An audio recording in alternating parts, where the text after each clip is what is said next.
Hello friends, welcome you all to another video, and today we are going to continue the paper number 5, literature as imagination. And I hope that you have enjoyed yesterday's video about the part of Wordsworth theory in preface to Rickham Ballad. So now we are going to conclude William Wordsworth theory. So here again you can see on the screen and you can read with me.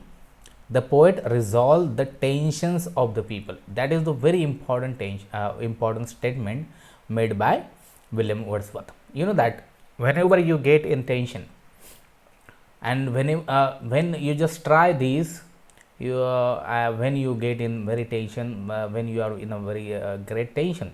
So what you should do, you should go for your favorite song, just listen it and see that what the miracle happen. Automatically you will free from your tension, automatically your tension fade away, because it is the power of the poet which resolves the tension of the people. I give you my example. As I have told you that whenever I was in the tension, I listen to my favorite songs, any kind of songs, Marathi songs, Bollywood songs. I prefer older songs like Mohammad Rafi, Kishore Kumar. Okay, these are the songs. After listening those songs, my tension fade away. So that is very important. Further, he said that he wrote, he convinces them to love themselves and each other and improve their relationship. That is very important thing, because after listening the songs, we came to know about the importance of the love. So what is love? Already so many times I have told you that love is nothing but to feeling for one person to another person. That feeling, okay, it is not only feeling, okay, but in Marathi it is the anubhuti, okay, ehsas in Hindi, okay. So it is a feeling, it is a that you feels somebody. So after listening the song, we came to know about that we should love each other. We should not only love with your fiancé or your wife or your beloved, but you also love to your mother, your father, your relatives, your friends, okay. And in this way you should improve your relationship. Whenever you starting loving people, then and then only your relationship will improve with those people. So this is the duty of poet. So poet not only tells the people that they should love each other, but after loving they can improve their relationship. That is a very important message, okay. So according to Wordsworth, poet is like a messiah for the people. So according to Wordsworth, poetry is the breath and finer spirit of all knowledge. That is very important sentence, okay. Wordsworth said that poetry is the breath and finer spirit of all knowledge. You can see that every knowledge, whenever human being has begun to speak, he started speaking in poetry, okay. Actually with the new research, it is said that it is women who have discovered the language, because men actually has gone to hunt, okay, and to collect the fruits, and women stays at home, they cook foods, okay, and also they listen, they also take care of their children, and in this way they have a lot of time to observe a lot of birds, animals, and they just imitate the voices of them, and in this way they have started speaking. So when man started to speak, he started speaking in poetry, and whenever man started writing, he started writing in poetry.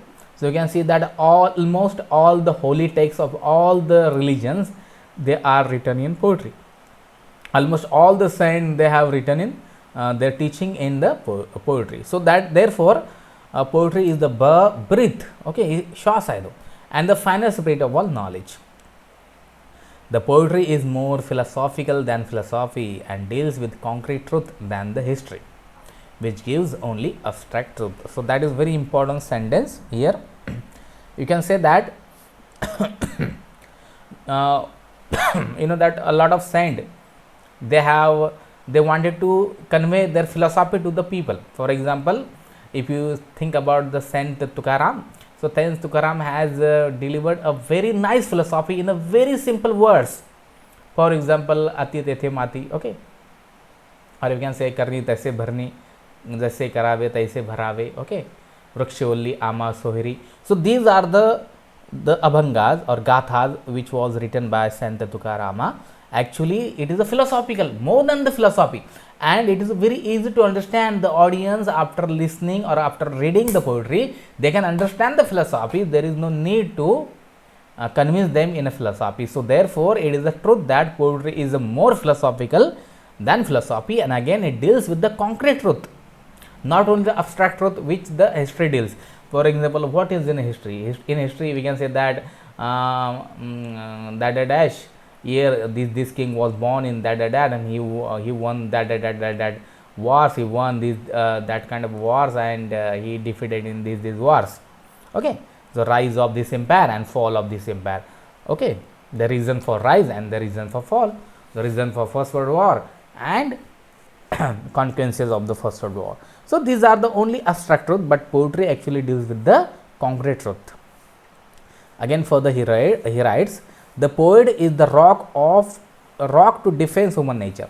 Actually poet is a rock. Okay, you know that when we go to the seashore, you can see that there are a lot of waves, they just struck on the rocks. So it is the rock who defend all the waves, bigger waves. So in this way the poet is he does his duty like a rock to protect the human nature. So that is very important thing here.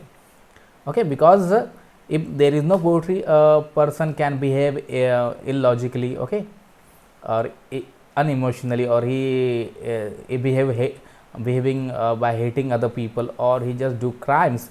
But if whenever a person reads or listens songs, automatically he got a lot of emotion in his hearts, and therefore he decided to do good works, not the bad works.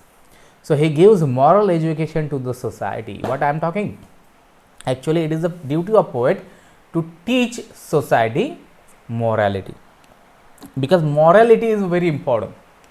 What is good and what is bad. So one should follow the good things, one should do the good things in his or her life. We should not actually cheat anybody, we should not follow the bad things, we should not do the bad things in our life. So therefore a poet is actually a moral teacher who teaches morality to the people. Again further he said that he binds entire human race by his own passions and knowledge. So he binds entire human race, okay, human race by his own passions and knowledge, and the end of the poetry is to give pleasure to the reader. So what is the end of the poetry according to Wordsworth? The end of the poetry is to give pleasure to the readers. So let's start with the St. Coleridge. I will only give you I will only interpret the first paragraph of St. Coleridge's views, and the third and the second I just show you. These are the paragraphs which we are going to see in the next week in the last lecture. Okay, in the last lecture, or maybe there may be the 2 lectures, but I will try to cover it within 1 lecture next week, or otherwise there will be ultimately 2 lectures, and then literature as imagination will end. Okay, so let's start with the St. Coleridge. So I already told you that Coleridge was also great poet, but he was the greatest romantic critic, he was the greatest literary critic. So he has contributed with Wordsworth in Rilke ballads, and he was the greatest critic. So Wordsworth held that there is no distinction between prose and verse. Okay, so in his preface to Rilke ballad, Wordsworth has said that there is no necessary differences between prose and verse. So how verse is different from prose according to Wordsworth? Because it applies just a rhyme scheme, and therefore it is a different. But actually there is no difference between prose and verse, but this was actually opposed by St. Coleridge. The meter and rhyme are separated the poem to memorize it. What Wordsworth has said, that why a poet add meter and rhyme? Just to memorize it. Okay, just to memorize. For example, twinkle twinkle little star, how I wonder who are. Okay, what you are. So these are only to memorize it. So Coleridge has written a book to answer Wordsworth errors in his preface to Rilke ballad. because he said that half of the brain of Rilke Ballard is his own, because they were good friends and they discussed about the theories, and therefore Wordsworth has used 50% theories of St. Coleridge. So therefore St. Coleridge thought that it is the error in the preface to Rilke Ballad. So therefore he has decided to write down answer to and the proper theory of literature, theory of poetry, and he started writing a book. The name of that book is Biographia Literaria, and he started writing that book in 1805, but because of he is very lazy, he could complete that book in 1817. So in this book he opposed Wordsworth's view. So hey guys, I think we have passed the 10 minutes. So I hope that you understood the conclusion of Wordsworth theory and the beginning of St. Coleridge theory. So if you have any kind of queries, please ask me any question. So thank you for watching, and see you tomorrow with the paper number 9. Thank you very much.